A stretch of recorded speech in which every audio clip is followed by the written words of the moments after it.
Hey, hey, hey. Time for another out of this world story from our space. My wife wants an open marriage. So I've been struggling with this throughout the week and have run a pretty wild gamut of emotions, along with some pretty unhealthy coping mechanisms that just seems to constantly restart on me and need to hear some honest advice about how I should handle this. My wife and I have been together for 12 years, and together we have 3 wonderful adopted children that are just oozing personality and confidence. I think together we make awesome parents, and I love her with all my heart. Our marriage has not always been particularly smooth. She had a cancer diagnosis soon after we got married. That was hard to deal with. She passed an STD to me that she got from her previous marriage that sometimes causes me and her physical pain. She had a bout of a couple of years with alcoholism that almost destroyed us. But we stuck it out, got therapy, and we worked together as a team. Over the last few years, my own health has begun to cause problems in her sex life. I am significantly overweight and have battled my weight my entire life. I have decided to get surgery to help me make significant changes in my physical well-being and have been working hard on being more active at home and at work and being careful about what I eat and how much. But another problem we run into in her sex life is that she has become increasingly more interested in BDSM play, often bringing verbal and physical abuse. I know that to the BDSM community, this type of play is not abuse, but I very simply cannot think of another word for it, into the bedroom, in ways that have made me uncomfortable and neither of us has been satisfied for a while. I thought she was cheating on me, but she says she has not done anything. But she wants me to allow her to explore her interest in BDSM by meeting with a dom that she found online and has been talking to. A lot of her recent activities, strenuous exercise, snapping herself with rubber bands, hitting herself hard enough to leave large bruises on her body, have been at the specific request of her dom. I don't know how to handle this. She says she thinks it will make our own relationship stronger, and to her credit, she has been more affectionate with me and the kids since this all came out. Logically, this kind of makes sense, but emotionally, I'm struggling. My self-worth has never been particularly high to begin with, and this has sent me into a bit of a tailspin. I do not want a divorce, neither to do that to our children, nor to give up on the pretty impressively comfortable life we have built together. But I also don't want to go outside my marriage, and wish I had it in me to keep her from doing the same. Can a polyamorous marriage survive with only one partner going outside the marriage for their sexual needs? Will I ever be able to delight myself again? I see bare a few end results here. I have to go along with this for now. If I can be okay with it, and she is right and our relationship improves, then great. But every other option is disaster. Has anyone been in this position before? Let's check in with the community and see what they think. Ladita1321 says, she's already cheating by talking to this guy online and fulfilling their fantasies by self-harming. You said you both aren't satisfied in the bedroom. So basically at this point, considering sacrificing any satisfaction for yourself for her, she can have it all and you get what? This isn't a fair setup. And it is apparent your self-confidence is very low if you're even entertaining this idea. You will resent her if you okay this, but honestly, it kind of sounds like she's going to go ahead and do what she wants anyway. It seems like there's a lot of difficulties in the history of your relationship. At this point, you have to take care of yourself. Lose the weight. Get healthy. Gain some confidence. Have some frank discussions with your wife about what you want. See where you are then. You can't control her, but you can definitely control yourself. And what's the worst case? The marriage doesn't work out? You'll come out as the best version of yourself possible. VOP responds, well, I'd get to keep the woman I love around me, just not in the way that I had hoped for. She's a good person, and I adore her, and she's a wonderful mom and a good friend. Also, altogether, we are pretty well off financially. If we were living apart, I could care for the kids easily, but I could never provide for them the way her job can. While I make $50,000 a year, she sometimes doubled that, and I wouldn't want to see the kids have to move to a lesser house or have a lesser life because I was too selfish to try and make this work. Another thing is that I don't have much outside my family life. When I met my wife, I kind of came in as her knight in shining armor. She was broke a lot and a single mom and was lonely, and I showed up and made things better. My last relationship before her was a fiancé who also cheated on me a few years before, and I had just gotten past that when my friends talked me into getting back in the dating game. When we got married, though, I lost contact with most of my old friends except for over Facebook. My wife threw out most of my old clothes. insisting they made me look bad. She had me cut my long hippie hair and shave my beard. My weight was pretty well under control until about 5 years ago, and I ballooned. Right around the time that we had problems with her drinking. I don't know who I am without her, and I'm so afraid of being lonely and being without the one person who I think drives me to a better person, and I don't want my kids to think that I didn't do everything I could to make this work. You're right that I need to work on myself. Maybe that's the key. Maybe I just need to cut her out of my mind for a while and just become the person I like best. If I can ever actually like myself, that is. Anyway, thanks for listening. Our next comment comes from Rough Mango 8008. Quote, you're right that I need to work on myself. Maybe that's the key. Maybe I just need to cut her out of my mind for a while and just become the person I like best. If I can ever actually like myself, that is. Anyway, thanks for listening. End quote. This is the best answer here, and it's your own. I need to do this as well, for different reasons in my marriage.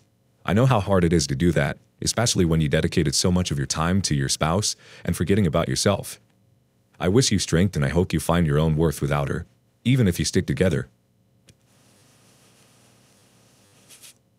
Moving on to the next story. His affair partner and I have been texting, and now I don't know how to feel. I know what will be said. She's evil. She slept with my husband. She's evil. But I had to know if he was feeding the same to her as he was to me. He is. The I don't knows, the doubts, no promises. He admitted to her we slept together on vacation, but we both realized, especially her, that it was probably only said because I threatened I would. She told him everything will come to light and he needs to stop the charades. Said she assumes everything comes back to me eventually, so it's unsustainable to keep spinning a web of lies. Says she was depressed when we left on vacation as she figured we were working things out. But then she found a sense of peace that at least a decision had been made and she was free. He told her our trip was an escape from reality and things went well. But then he and I had a talk and he was no more closer to a decision. She told him it was unfair to be intimate with someone and then not give them an answer. She hasn't been physical with him and, despite what I think, she too doesn't want to be used either. Said he's using her emotionally. She was surprised I hadn't told anyone. She won't say anything because it should come from me. I'm the least twisted in this. That she knows this will mean isolation, but that it's going to happen sooner or later. Said her family is all easy to find on Facebook, and I should tell them too. That she deserves this. She knows I'm an empath, that it shows with how I was having a simple conversation with her. But I don't deserve your empathy, and frankly, I don't know if it could even be accepted in any way, shape, or form. I am just tired and exhausted of the back and forth and deception to you and to everyone at this point, and I told him that. She told him that if things continue to be normal between he and I, meaning no actions to separate have been made, she'll take it as reconciliation. Said she can't take the exhaustion anymore, the gaslighting, the trickle truth. And today, he said he can't bring himself to make a move to do anything to start a separation, and he said you gave him the wedding rings, and that was sad. I don't know what you're thinking, or for you to take that as hope, or for it to take away hope. I don't honestly know what he's thinking since things may be said, but actions aren't taken. But F it, you have a right to know was on my mind. We continued to text today. I told her I had tried on multiple occasions to end things with him, that I spoke to a lawyer, that I told him I was filing. To her, it seemed he was simply waiting for me to be the one to initiate it. But now she sees I have tried and that he still doesn't want that. It's helping her see where his mind is at. I don't want to lose you too either, but have accepted that that is the case. I wronged you so badly, even after our talk with communication. I'm sorry. Yeah, I don't know. If it makes you feel better, like I said, I know I'll get to a point where I won't be able to take it anymore. So if anything, maybe he's just waiting for me not to be an option. I don't freaking know. I kinda just want our friends to know at this point, so the readjustment can begin. But that will occur at its own pace. Enjoy your weekend, and thank you again for being open and talking. If you have questions, I'll answer them. Combing the memory, it seems like we've pretty much talked about everything. So yeah, here I am confused and conflicted to all hell. I know it could be all lies, but something in me says it's not. Maybe it's my empathetic nature. But it was very helpful to speak to her again and get all the answers I needed. Let's check in with the community, starting off with Snoo Owls 46. I think you are giving too much time to what your husband thinks and wants. It's about you and what you want for your life. Yet you should be angry your husband is so indecisive. I'm an empath too, but I had to learn over time not to take care of other people first. It's a hard situation for you, and you are in charge, but from my perspective, I would be crushed. He's so indecisive, and I'm not sure I could recover from that.